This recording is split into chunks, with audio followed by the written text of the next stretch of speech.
My FIL gave us a gift for our wedding, a house deed with fine print tying it to their family trust. It's still technically ours, he said. I smiled and said thank you. Then I used a loophole to transfer it into a new LLC with my name. 2 years later, when he tried to reclaim it during probate, I simply slid over the documents. This was never your house, I said. It was your lesson. So yeah, I married into a family that looked great on the outside but treated people like pawns. My name's Derek. I'm from Cincinnati, Ohio. My parents were working class, the kind of people who paid their bills on time and never asked for anything. I didn't grow up with a lot, but I learned early how to work hard and think ahead. I got into property management after college. Nothing fancy, just steady. I like rules. I like paperwork. And I like knowing where I stand with people. My wife Maggie, she's everything to me. We met at a 4th of July party 6 years ago. I knew right away she wasn't like her parents. She's quiet but sharp, kind but nobody's pushover. The kind of person who apologizes when she's wrong and expects others to do the same. Her dad, Ron, never apologized. Ron was a lawyer, had his own practice, dressed like he was trying to impress a judge even on Sundays.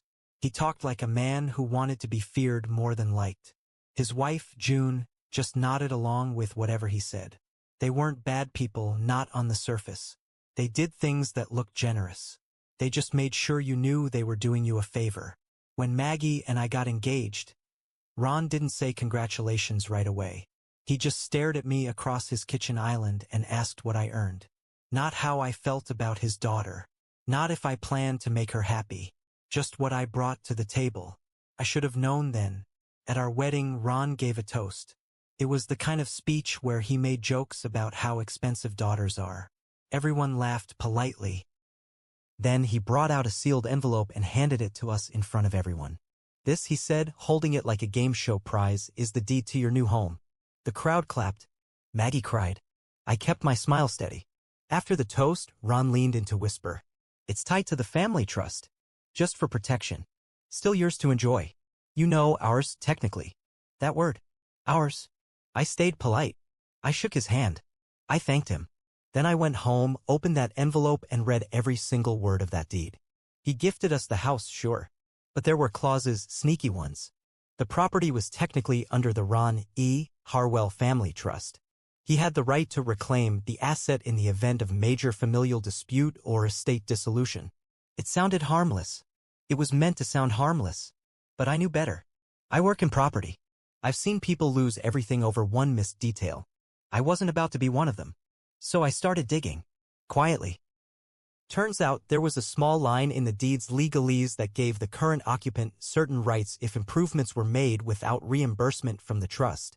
It was vague, probably meant to sound like a formality. But it gave me an idea. Over the next year, I renovated the house. Nothing flashy. Just enough. New roof. Upgraded electrical. A reinforced basement wall. I logged every receipt. Filed everything. Then I set up an LLC DNM Property Holdings. And through a legal twist, I sold the improvements and therefore partial interest in the structure to my LLC. Just the improvements. Not the land. That split the legal tie in a way the trust didn't account for.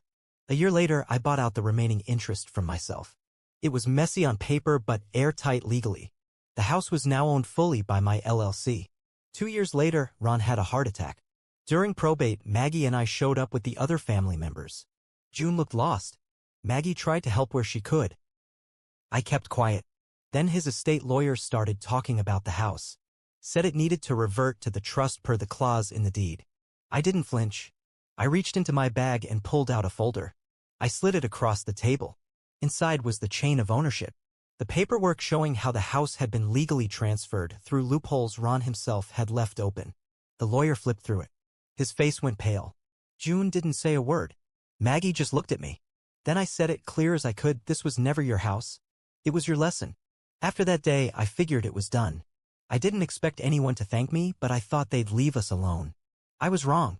2 weeks after probate, Maggie got a call from her brother, Lucas. He's younger than her by 5 years, always in and out of jobs, living off handouts from Ron. He was furious. You stole from us, he said. Maggie put him on speaker. I listened in silence. That house was Dad's legacy, Lucas yelled. You tricked him. You took it. Maggie tried to stay calm. He gave it to us for our wedding. You know that. He gave it as part of the trust. It wasn't just for you. It was for the family. You're just married to Derek. You don't get to own everything. That was the first real shot across the bow. Then the letters started. Certified mail. One from June's new attorney claiming I had acted in bad faith. That I manipulated an elderly man. That I abused my position as a son-in-law. Thing is, I'd been expecting it. I had documents. Witness statements from contractors.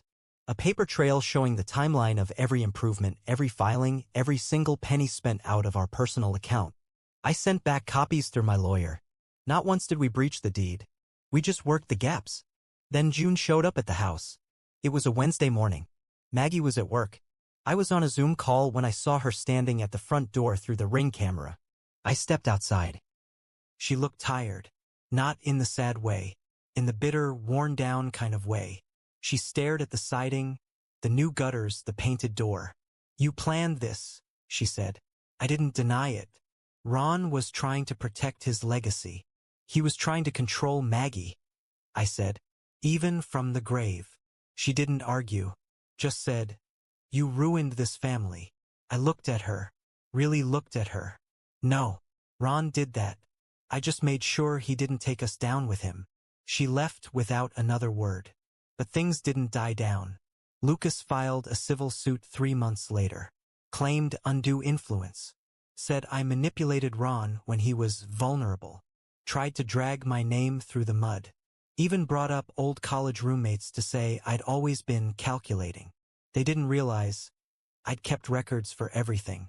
And my lawyer was better than theirs. But here's the twist.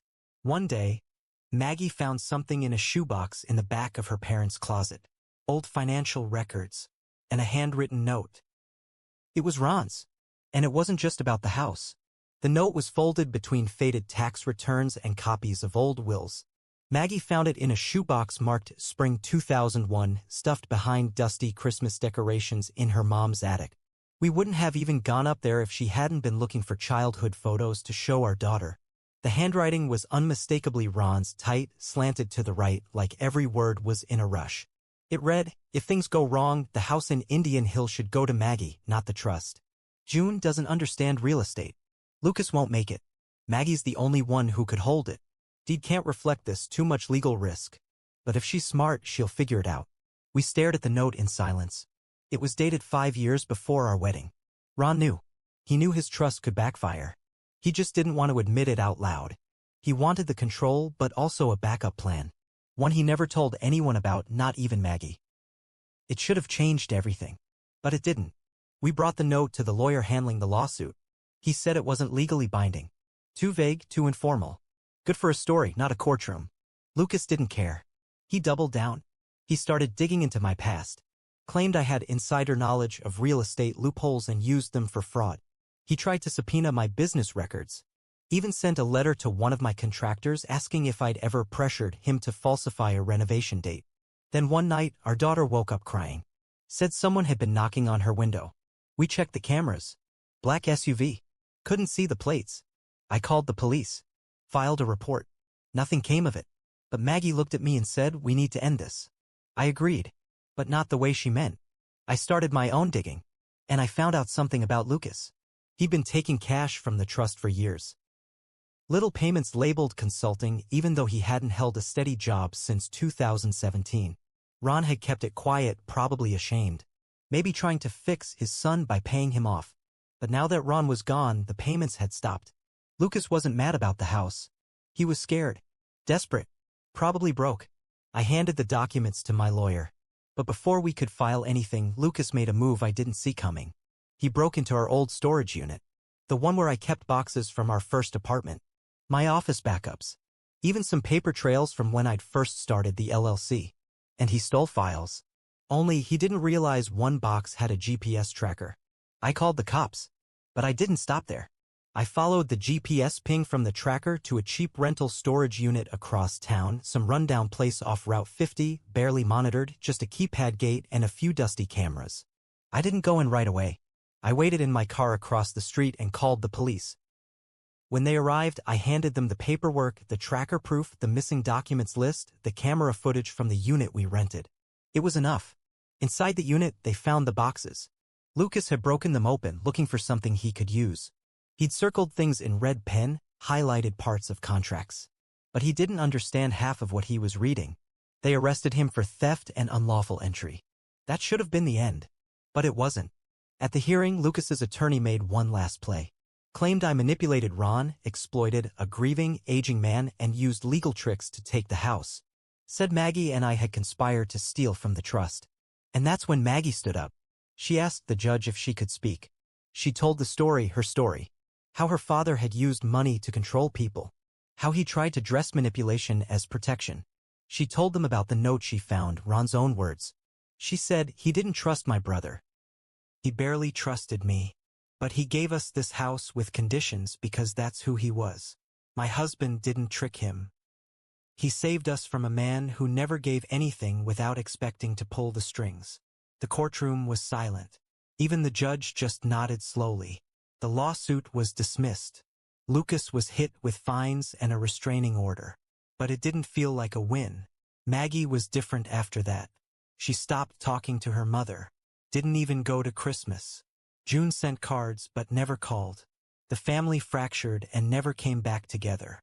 We kept the house, but we moved out 2 years later. Too many memories. Too much history in the walls. Before we left, I stood alone in the living room one last time.